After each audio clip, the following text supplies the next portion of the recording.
Good morning, student. I am Sunita Sharma, your economics teacher. Today we will do gains from international trade, यानी कि अंतर्राष्ट्रीय व्यापार से लाभ किस तरह होता है। इसको जो है क्लासिकल और मॉडर्न अर्थशास्त्रियों ने अलग अलग तरीके से डिफाइन किया है। ठीक है, तो let's C, this chapter number 19 BA final year रहेगी हमारी class, gains from international trade. उससे पहले मैं आपसे एक रिक्वेस्ट करती हूँ कि मेरे चैनल के साथ जुड़िए, लाइक शेयर सब्सक्राइब जरूर करिएगा।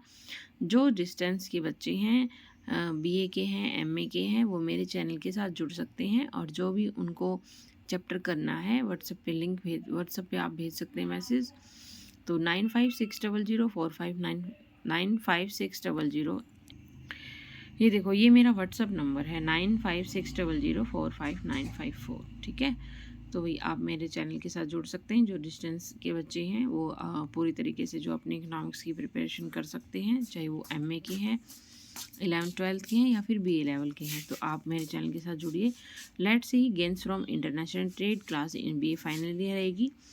तो इसमें देखो क्या कह रहे हैं कि भाई जो अंतर्राष्ट्रीय व्यापार होता है वो कई तरीके से होता है। तो फर्स्ट हम मानकर चलते हैं कि जो हमारी कंपैरेटिव कॉस्ट है, तुलनात्मक लागत है, उनके कारण, इनकी तुलनात्मक लागत पर आधारित अंतर्राष्ट्रीय व्यापार के कारण और विशिष्टीकरण श्रम विभाजन के व्यापार करने वाले सभी देशों को जो लाभ प्राप्त होता है, तो उसे क्या कहते हैं हम, गेन्स फ्रॉम इंटरनेशनल ट्रेड। ये थ्योरी दी है मिल ने, मार्शल ने, सैमुअलसन, कैप ने, हैबरलर ने, सभी ने जो है विदेशों से होने वाले लाभ को जो अपने अपने तरीके से स्पष्ट किया है। ठीक है, कि भी हम किस तरह से इंटरनेशनल ट्रेड से गेन कर सकते हैं।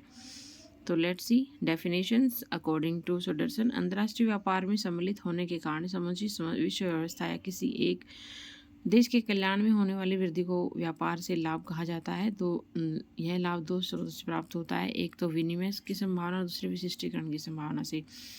ठीक है, gains from trade means the increase in welfare to the world economy as a whole or to a individual country depending on the viewpoint. As a result of managing the international trade, the gains organized two sources which are the possible of exchange, the possible of increased specialization. ठीक है, किसी भी चीज़ की जिस भी चीज़ में specialisation है, तो उसी चीज़ में, उसी वस्तु के में जो है कोई भी देश जो है अपना ट्रेड करता है, जिस चीज़ में उसको कंपैरेटिव कॉस्ट कम आती है उसमें अपना व्यापार करता है। ठीक है, तो ये अलग अलग डेफिनेशन है, आप कर लेना।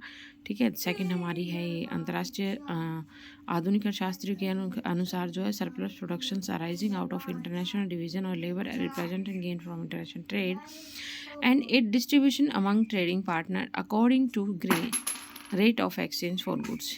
ठीक है, यानी कि जो व्यापार में भाग लेने वाले देश हैं, वस्तु में विनिमय संबंध बनाते हैं, उनके जो समझौते के अनुसार बंटवारा करते हैं, तो उन मतलब जिस पे जो है जिस वस्तु पर ज़्यादा आधिक्य होता है, तो उस पर जो है व्यापार में लाभ ज़्यादा होता है अकॉर्डिंग टू मॉडर्न अर्थशास्त्री। ठीक है, तो देखिए अब अलग दो तरीके से मैं आपको बताऊंगी, क्लासिकल और मॉडर्न। तो फर्स्ट हमारा कहता है कि जैकब वाइनर के अनुसार है ये क्लासिकल थ्योरी।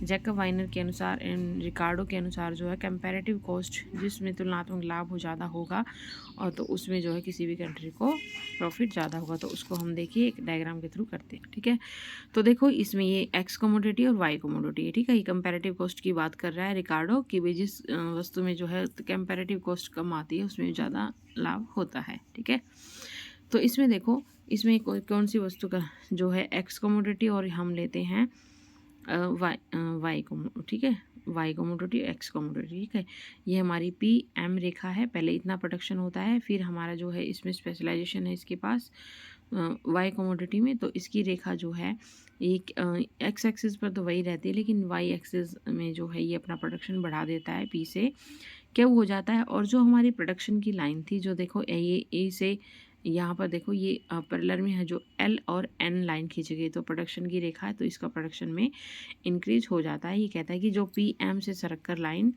देखो PM ये वाली लाइन जो है PM से सरक कर PN हो जाती है, तो ये इतना जो है इसका प्रोडक्शन में इंक्रीमेंट होता है। ठीक है, तो ये कंपैरेटिव कॉस्ट की बात कर रहा है, जिस देश में जिस वस्तु की तुलनात्मक कॉस्ट कम होगी उसमें जो उसको प्रॉफिट ज़्यादा होगा। ठीक है, उसके बाद देखो सैमुअलसन ने दिया हुआ है। सैमुअलसन ने जो है 1962 में the gains from international trade once again, ठीक है, इसको इसकी जो है ये बुक का नाम कई बार एग्जाम में आया है, इसको नोट कर लेना। The gains from trade international trade once again.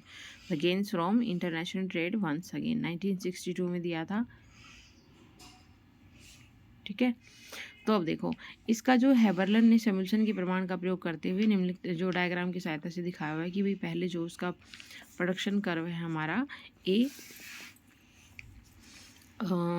Production कर रहा है, एक्स कमोडिटी ली हुई है और वाई कमोडिटी वाई एक्सिस पे और एक्स कमोडिटी एक्स एक्सिस पे। ठीक है, तो ए से हमारा वो है, तो इसमें जो है इंपोर्ट दिखाया हुआ है, देखो एक्स एक्सिस पर एम से दिखाया हुआ है इंपोर्ट, और ये एक्सपोर्ट जो एन पॉइंट से डिसाइड किया हुआ है। ठीक है, तो देखिए क्या कहता है, ए उत्पादन का संभावना कर्व है और व्यापार की पहले की स्थिति में जो एच पॉइंट है वहाँ उत्पादन का जो संतुलन बिंदु, लेकिन बी का ढलान ऊपर से पहले एक्स की तरफ, एक्स पॉइंट है ना जो, उसके बाद इसका ढलान चेंज हो जाता है। तो देखो ढलान चेंज होने के कारण जो नई बिंदु हमारी बनती है टी पॉइंट पर बनता है और उपभोग बिंदु एन है। एन बिंदु पर देश जो एक्स की एन एम मात्रा का निर्यात करता है और वाई वस्तु की एम टी मात्रा का आयात करता है, वो मैं आपको भी डायग्राम में एक बार बता देती हूँ।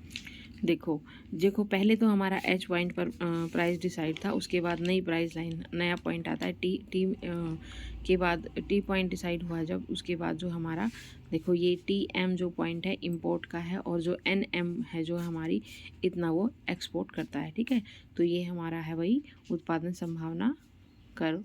ठीक है, ए है हमारा उत्पादन संभावना कर्व है, पहले एच पॉइंट पर निर्यात कर और आयात करता है। ठीक है, उसके बाद जब मतलब प्राइस लाइन चेंज हो जाती है, इनकी पॉइंट चेंज हो जाता है, टी पॉइंट पर आ जाता है, तो हमारा जो है एक्सपोर्ट और इंपोर्ट, जो इंपोर्ट हमारा एन एम है और इंपोर्ट हमारा टी एम है, इनकी इंपोर्ट ज़्यादा है और एक्सपोर्ट कम है। ठीक है, तो इसके अकॉर्डिंग जो है उसी एक जो हमारा उत्पादन संभावना कर्व है।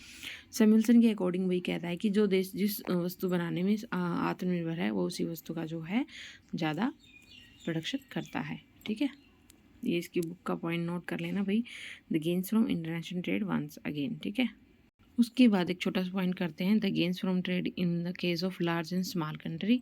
लार्ज एंड स्मॉल कंट्री यानी कि बड़े देश के मुकाबले छोटे देश में अपेक्षाकृत अधिक लाभ होते हैं, वो किस तरह होते डायग्राम से देखिए। अब देखो ये लार्ज कंट्री है ए जो है, और ये हमारा ये लार्ज कंट्री है और ये हमारा स्मॉल कंट्री है। इसमें जो हमारा देखो ये हमारी प्रोडक्शन लाइन है एन एम, ये वाई कमोडिटी एक्स कमोडिटी है, और इस पर जो हमारा के एल पॉइंट है उस पर एक्सपोर्ट होता है, और ये हमारा एल आर पॉइंट है उस पर इंपोर्ट होता है। ठीक है, तो लार्ज कंट्री इसमें थोड़ा देखो रेशियो देखना इसका बराबरी का है। ठीक है, तो ये हमारा आई सी कर्व जो है ये हमारा प्रोडक्शन कर्व है। अब देखो इसमें स्मॉल कंट्री में देखिए। ठीक है, स्मॉल कंट्री में देखो ये हमारी एक्स कमोडिटी और ये हमारी इधर वाई एक्सिस पर वाई कमोडिटी है। इसमें देखो डी और टी आयात भी इससे ज़्यादा है और जो हमारा निर्यात है वो भी ज़्यादा है। पहले देखो आई सी 1 पॉइंट पर आर 1 पॉइंट पर हो रहा है, ये हमारा आई सी कर्व है, इंडिफरेंस कर्व इसको हम बोलते हैं। पहले आर 1 पॉइंट पर जैसे ही प्रोडक्शन बढ़ता है तो ये हमारा आर 1 पॉइंट खिसक कर ऊपर की ओर चला जाता है आर 2 पॉइंट पर। लेकिन आपने पिछले चैप्टर में पढ़ा भी होगा, आई सी कर्व जितना ऊपर की ओर जाता है उतना ही हमें ज़्यादा प्रॉफिट होता है। ठीक है, तो स्मॉल कंट्री से ज़्यादा प्रॉफिट होते हैं, ये किसका मानना है हमारा। ठीक है भाई, तो ये सैमुअल्सन ने दी अपनी थ्योरी भाई, ये जो है स्मॉल कंट्री से ज़्यादा प्रॉफिट होते हैं, जिसमें जिस कंट्री को भी ज़्यादा विशिष्टीकरण की स्पेशलाइजेशन प्राप्त होता है उसे अधिक तुलनात्मक लाभ होता है। ठीक है, तो ये चैप्टर जो है काफ़ी इम्पोर्टेंट है और आपका एमए लेवल तक ही चैप्टर जो है आता है।